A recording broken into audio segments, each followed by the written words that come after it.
If you saw injustice happening right in front of your eyes, Yeah. how far would you go to stop it? And I'm not asking about, something you see on the television news or read about in a history book. I mean, something happening physically, right there, within arm's reach of where you're standing. It's a question we often ask ourselves in the abstract, Yeah. right? Usually while we're sitting comfortably in our safe living rooms. Mm. But I would like you to really, really think about it. Would you risk your comfort? Would you risk your home? Would you risk your life? It's the ultimate ethical question, isn't it? Because it is so easy to say yes when the stakes are purely hypothetical. But when the reality is right there, when the boots are actually on the ground, well, the calculation changes instantly. It changes everything. It's a terrifying calculation to make. Yeah. And before we step back in time today to answer that question through the eyes of three remarkable young women, I would like to invite you to press the like button, share this deep dive with your friends, and subscribe to the channel Captive Warriors Archive. Your support really does help keep these important stories alive, and it ensures we can pass this history down to the next generation. And this particular history is one that was almost lost entirely, so preserving it is, well, it's even more vital. Okay, so I want you to come with me to a specific place and time. We're going to Haarlem in the Netherlands.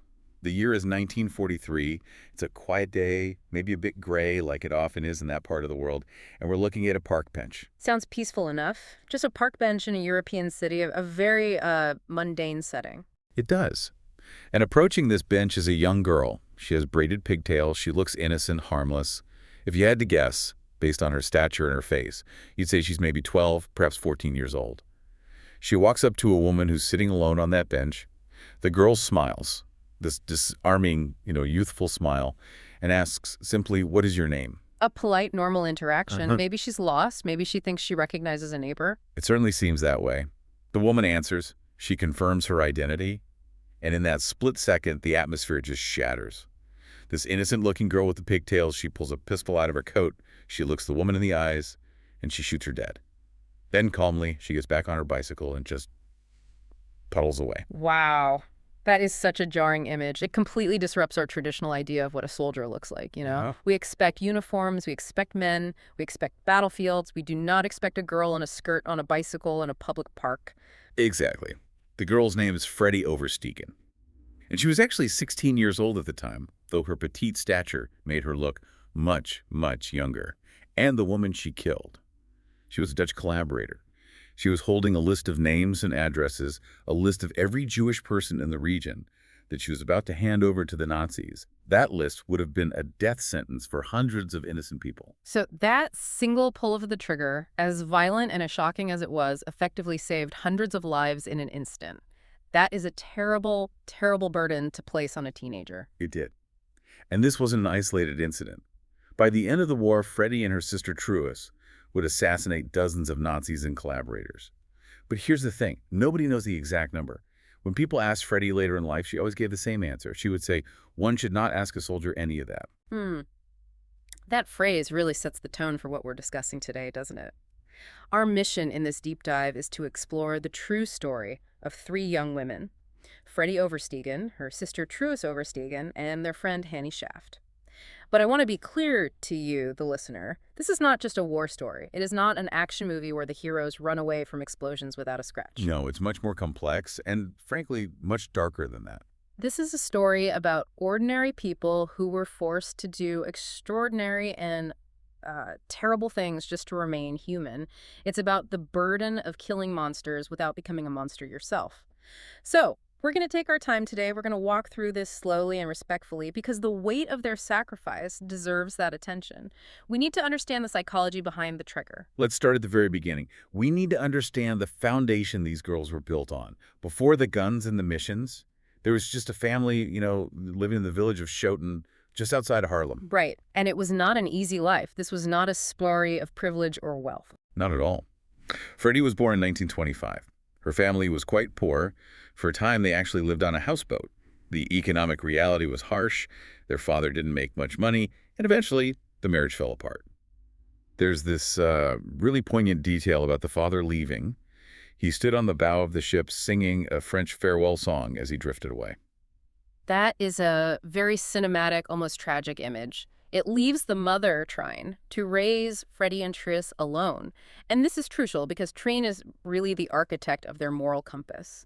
She moved the girls into a tiny apartment in Harlem. When we talk about poverty, we mean they were sleeping on mattresses stuffed with straw. They had almost nothing. Yet, despite having almost nothing, they shared everything. That is the key to understanding them. Trine was a communist, and for her, that was not just a political label or, a voting preference. It was a moral imperative. She believed that when you see injustice, you don't look away, you act. Even before World War II began, before the occupation, their tiny apartment was a sanctuary. They were harboring refugees, right? Yeah. Even before the Germans crossed the border. Yes. Jewish refugees fleeing from Germany, political fugitives running from the early rise of the Nazis. Freddie and Tris grew up sharing those straw mattresses with strangers. Sometimes they didn't even know the names of the people sleeping next to them. It was a revolving door of people in need. It sounds like they were trained from childhood to put others first. They were even making dolls for children suffering during the Spanish Civil War. It's this incredible juxtaposition of childhood innocence making dolls and geopolitical awareness. They were. And there's a quote from their mother, Trin, that really sums up their entire upbringing. She told her daughters, if you have to help somebody, you have to make sacrifices for yourself. If you have to help somebody, you have to make sacrifices for yourself. That lesson was just burned into them. It prepared them for what was coming. They learned early on that moral duty outweighs personal comfort. It outweighs safety. It wasn't a theoretical idea discussed at a dinner party. It was how they lived every single day. If you believe in equality, you share your bed with a refugee. It was that simple for them. And that philosophy was put to the ultimate test very, very quickly. On May 10th, 1940, everything changed. Nazi Germany invaded the Netherlands. And the Dutch army held out for only 5 days before surrendering. It was a blitzkrieg. The speed of the collapse was psychologically devastating for the population. One day you are a neutral country, 5 days later you're conquered territory. Freddie was only 14 years old. Yeah. Tris was 16. Can you imagine that? You're barely a teenager dealing with all the normal confusion of adolescence. And suddenly your streets are filled with German soldiers. Nazi flags are hanging from the buildings you walk past every day. There are new rules, new restrictions, and a constant suffocating fear. Freddie later recalled the sensory experience of that time. It wasn't just the visuals, it was the audio. She specifically remembered the sound of rifle butts banging on doors. She said it made so much noise you could hear it in the entire neighborhood. And then the yelling. They would drag people out of their homes. It was a campaign of terror designed to pacify the population through fear. Most people, and this is quite understandable, they try to keep their heads down. They try to survive. It's the natural human instinct, protect your own, stay quiet, hope it passes. But the Oversteegen family, they did not hide. They fought. They did. And initially, it was what we might call innocent resistance, though it was still incredibly dangerous. They weren't using guns yet. They joined their mother in distributing anti-Nazi pamphlets in illegal newspapers. Right, and they also started a poster campaign. This is quite an image. 2 teenage girls sneaking out at night, carrying pots of paste and paper. They would find German propaganda posters and just paste their own messages right over them. Messages like, the Netherlands must be free, or warnings like, don't go to Germany. They were trying to counter the narrative, to tell their neighbors not to give in. It was an information war before they joined the physical war. And they were doing this on bicycles. They would paste the warnings and then race away, their hearts pounding. They knew the risks. If they were caught, they'd be shot.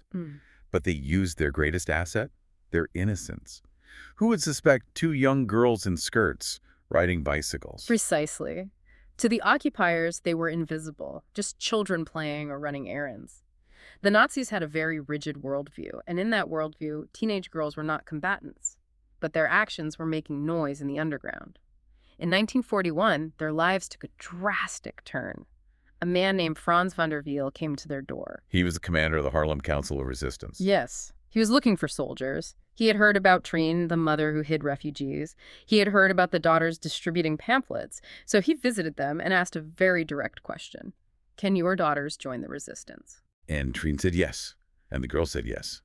But van der Wiel wasn't going to just hand weapons to teenagers without knowing if they could handle the reality of it. He needed to test their loyalty. He had to know if they would crack under pressure. And this test was terrifying. It borders on psychological torture. But in the context of what they were about to face, it was probably necessary. A few days after that initial meeting, the girls were at home. Suddenly, the door just bursts open. A man dressed as a Gestapo officer charges in. He's waving a gun, screaming in German, demanding to know where a Jewish man is hiding. I can only imagine the panic. Even if you think you're brave, having a gun pointed at you by a screaming Nazi is a primal fear. It was designed to induce panic. He wanted to see if they would crumble, if they would cry or beg or, give up a name to save themselves. But Freddie and Truus, they did not break. They didn't just stand there either. The reports say they fought back, they were kicking him, hitting him, they were ready to die rather than betray the people they were protecting. That fight-or-flight response told him everything he needed to know. They chose fight. And that's when Vandervelde stopped the act. He lowered the gun and revealed who he was. They had passed.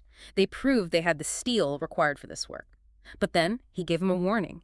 He wanted them to understand that this was not about pasting posters anymore. He told them, "You will learn to sabotage bridges and railway lines." And then he paused and said, "And you will learn to shoot Nazis." It was a crossing of the threshold. It is the moment the story shifts from civil disobedience to armed conflict. And Freddie's response was so characteristic of her. She looked at him, grinned, and said, "Well, that's something I've never done before." It's almost a moment of dark humor in a very, very serious situation. But before they left to begin their training, their mother, Trun, gave them one final piece of advice, a few words that would echo through the rest of their lives. She said, "Always stay human." Always stay human. That is the central conflict of this entire story. How do you kill? How do you destroy? And yet keep your humanity intact. It's a paradox. You have to shut off your emotions to pull the trigger, but you have to turn them back on to remain a person. So the sisters were taken to a secret location, an underground potato shed. A potato shed. It sounds so mundane, doesn't it? But down there in the damp and the dark, they were turned into soldiers. They learned how to handle weapons. They learned how to aim, how to fire, and crucially, how to stay calm when your heart is racing. Their first mission, however, was not an assassination. It was arson. The resistance needed to burn down Nazi warehouses, but these places were heavily guarded by SS soldiers. And this is where their gender and age became their tactical advantage. The plan relied entirely on the fact that the German soldiers would not view them as a threat. Freddie and Truus walked right up to the guards. They chatted with them, they flirted, they smiled and laughed. They played the role of this silly, innocent teenage girls. And while the guards were distracted by these, charming young women, the rest of the resistance team slipped in behind the warehouse and set the fires. It worked perfectly. The warehouses went up in flames, and the guards, they never suspected that the girls they had been joking with were the distraction that allowed the attack to happen. Vandervelde saw this success and realized that these girls could go places men could not. They could get close to targets that were untouchable for anyone else. And that led to the darker work, the liquidations. That's the term they use, not murder, but liquidation, the elimination of a threat. Yes. And they developed 3 specific methods for this. The first was what they called the stroll. This one feels incredibly intimate and chilling. They would go to bars or taverns where German officers gathered. One sister would walk in alone. She would strike up a conversation with an officer, maybe laugh at his bad jokes, touch his arm, lean in close. And then she would ask, "Would you like to go for a stroll in the woods?" And the officer always said yes. Why wouldn't he? He thinks he's met a nice Dutch girl. He's lonely, he's far from home, and he thinks he's in control. So they would walk into the forest, deeper and deeper, away from the road, away from any witnesses. And waiting there, hidden among the trees, was the other sister. One bullet to the head. The officer would fall, and they would leave his body in a hole that they had already dug beforehand. Then they would just walk away. It's efficient, but psychologically, it is devastating. You have to look a man in the eye, pretend to like him, create a connection, however false, knowing that in 10 minutes he'll be dead at your feet. That requires a level of compartmentalization that is hard to fathom. Then there was the second method, the bicycle. This was more about speed. Trucus would pedal the bike, and Freddie, who was small, would sit on the back luggage rack. She would have her pistol ready, hidden. They would identify a target walking down the street, they'd ride past him, and as they passed, Freddie would fire. Then they would just keep riding. Truus explained later that this worked very well because, again, who suspects 2 girls on a bike? She said, "We always went by bike, never walked. Walking was too dangerous. Speed was their armor." And the third method was the doorstep. This involved tracking a target home, learning his routine. They would knock on his door. He opens it, expects a neighbor or a delivery, sees a young girl, and by the time he realizes the danger, it is too late. What stands out to me in the accounts of these killings is the aftermath. Freddie talked about this instinct she had. She said the first thing you want to do when you shoot somebody is to pick them up. It's that human impulse to help someone who has fallen, even if you're the one who pulled the trigger. That impulse never left her, no matter how many times she did it. And that is evidence of her mother's advice. Always stay human. She never became a cold-blooded killer in her heart, even if her actions were lethal. The guilt, the shock, it remained. That's what separated them from the Nazis they were killing. In 1943, the duo became a trio. A third young woman joined their cell. Her name was Hannie Schaft. Hannie was different. She came from a middle-class family. Her father was a teacher. She was a law student at the University of Amsterdam, training to be a human rights lawyer. But the Nazis demanded that all university students sign a loyalty pledge to Germany. Hannie refused. And because she refused, she was expelled. She couldn't go back to school, but she didn't just go home and sit quietly. She joined the resistance. Now, Hannie had a very distinct look. She had bright red hair, green eyes, and pale skin. Which is why she eventually became known as the girl with the red hair. It made her memorable, which is dangerous for a resistance fighter. An assassin needs to be forgettable. Hannie was striking. But before she became a legend, she had to pass the test. Vandervelde tested her exactly the same way he tested the sisters, but with a slight twist. He gave her a gun and sent her to assassinate a Nazi officer. She approached the target. Her hands were shaking. She pulled the trigger, and nothing happened. Click. The gun was empty. It was the test. The Nazi officer revealed himself to be Vandervelde. He needed to know if she could pull the trigger. He wasn't going to send her out with a loaded weapon until he knew she had the will to use it. Once she proved she could, she joined Freddie and Truus. And the dynamic between the three of them was fascinating. They became a lethal unit. They did.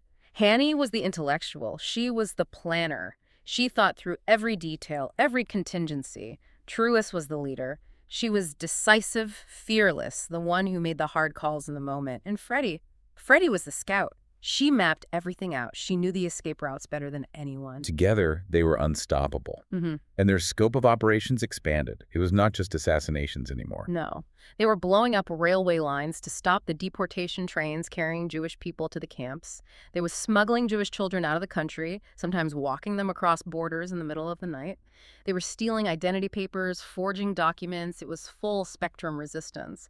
But the assassinations continued, and they started focusing more on a specific type of target: the collaborators. Truus called them cancerous tumors in society. That's a harsh metaphor, but it's accurate to their experience. These were Dutch citizens betraying their own neighbors for money or power. True said you had to cut them out like a surgeon. There were no police to call, no judges to try them. The resistance was the only law left. However, there was a line they would not cross. There's a story about an order that came down from the resistance leadership. The target was Arthur Seyss-Inquart, the Reich Commissioner of the Netherlands, one of the most powerful Nazis in the country. And the mission was to kidnap his children. The leadership wanted to use the children as leverage to force the release of captured resistance fighters. And the order implied that if he refused, the children would be killed. And this is where the girls drew the line. Freddie, Truus, and Hannie refused the mission. Freddie stated it very, very clearly. She said, "We are not Hitlerites. Resistance fighters do not murder children." That decision is so important. It defined the difference between resistance and terrorism for them. They had killed many people and they would kill more. But innocent children were off limits. That was the moral boundary they would not violate. It goes back to Treason's lesson. Always stay human. Yet the war exposed them to horrors that tested that resolve in other ways. There is a haunting memory from Truus that she carried with her for her whole life. She was cycling through the streets one afternoon when she saw a Dutch SS soldier, a traitor, harassing a family. This is a devastating story. It encapsulates the brutality of the occupation. The soldier grabbed an infant from the family. The parents were screaming, hysterical. And right there in the street, the soldier smashed the baby against a wall, killing the child instantly. Truus saw this happen. She didn't wait. She didn't ask for permission. She stopped her bicycle, pulled out her pistol, and shot the soldier dead.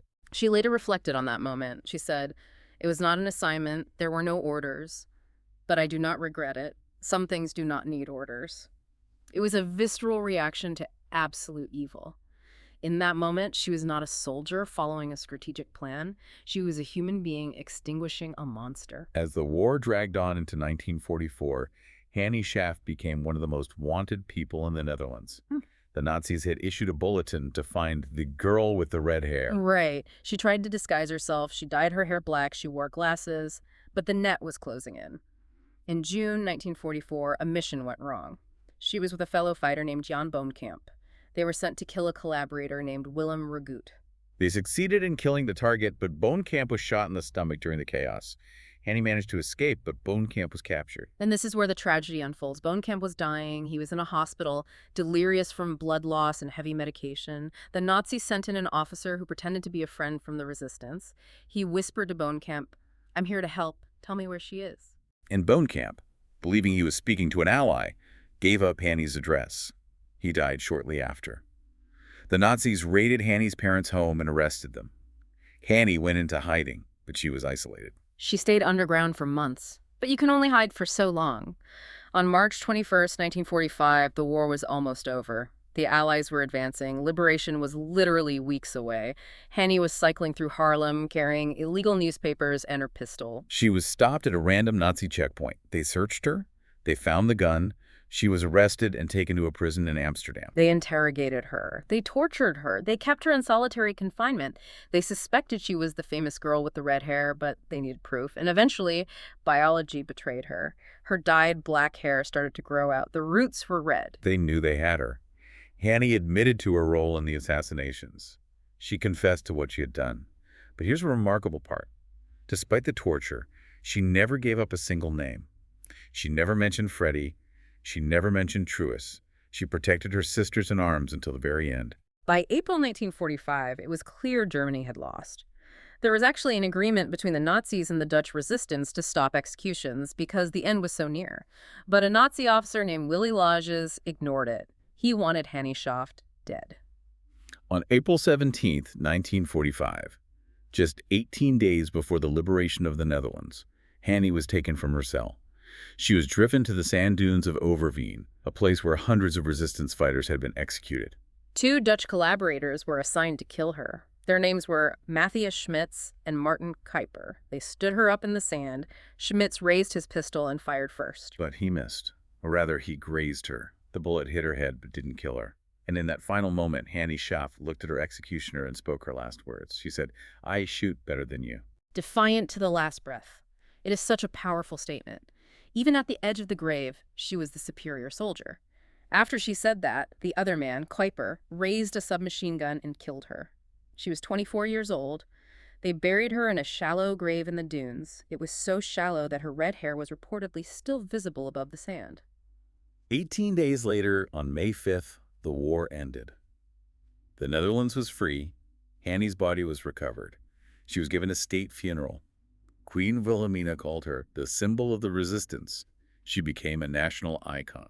But for Freddie and Truus, the story was very different. They received nothing. No state funeral, no medals, no parades. Why? I mean, they had fought just as hard. They had risked just as much. It comes back to politics. Remember, their mother was a communist. They were raised in that ideology. And immediately after World War II, the world shifted into the Cold War. The West became terrified of communism. So because of their political beliefs, they were just sidelined. Exactly. Anyone with communist ties was treated with suspicion. The Dutch government effectively ignored them. These women who had killed Nazis with their bare hands were treated almost like enemies of the state they had helped save. It's a bitter, bitter irony. They were heroes for their actions, but pariahs for their thoughts. That silence must have been incredibly isolating. How did they cope with that? Yeah. With the trauma and then the lack of recognition? Truus turned to art. She became a sculptor. She spent years making memorials to the resistance. She also wrote a memoir and spoke publicly. She tried to process the trauma through expression. She sculpted the pain out of herself. And Freddie? Freddie chose a quieter path. She said, "I coped by getting married and having babies." She married a man named Jan Dekker and had 3 children. She tried to build a normal life, but the war never really left her. She suffered from insomnia, didn't she? Severe insomnia and nightmares. She said the nightmares would come without warning. And every year, on May 4th Remembrance Day in the Netherlands, she would wake up with a deep sense of dread. She carried the weight of those killings. You can't just turn off the soldier. And she maintained that privacy we spoke about at the beginning. When asked about the number of victims, she would not say. One should not ask a soldier any of that. She viewed her actions not as heroic adventures, but as the necessary grim work of a soldier. It took almost 70 years for the silence to break. It wasn't until 2014 that the Dutch government finally made it right. Prime Minister Mark Rutte invited them to a ceremony, Freddie was 89 years old. Truus was 91. and they were awarded the Mobilization War Cross, a military honor for service during World War II. Freddie's son said it was the happiest day of his mother's life. He said, after 69 years, someone finally said thank you. It's heartbreaking that it took so long, but I am glad they were still alive to hear it. Truus has passed away 2 years later, in 2016, at the age of 92, and Freddie died in 2018, just one day before her 93rd birthday. Throughout her life, Freddie continued to visit Hannie Schaaf's grave. She would leave red roses for the friend who didn't make it.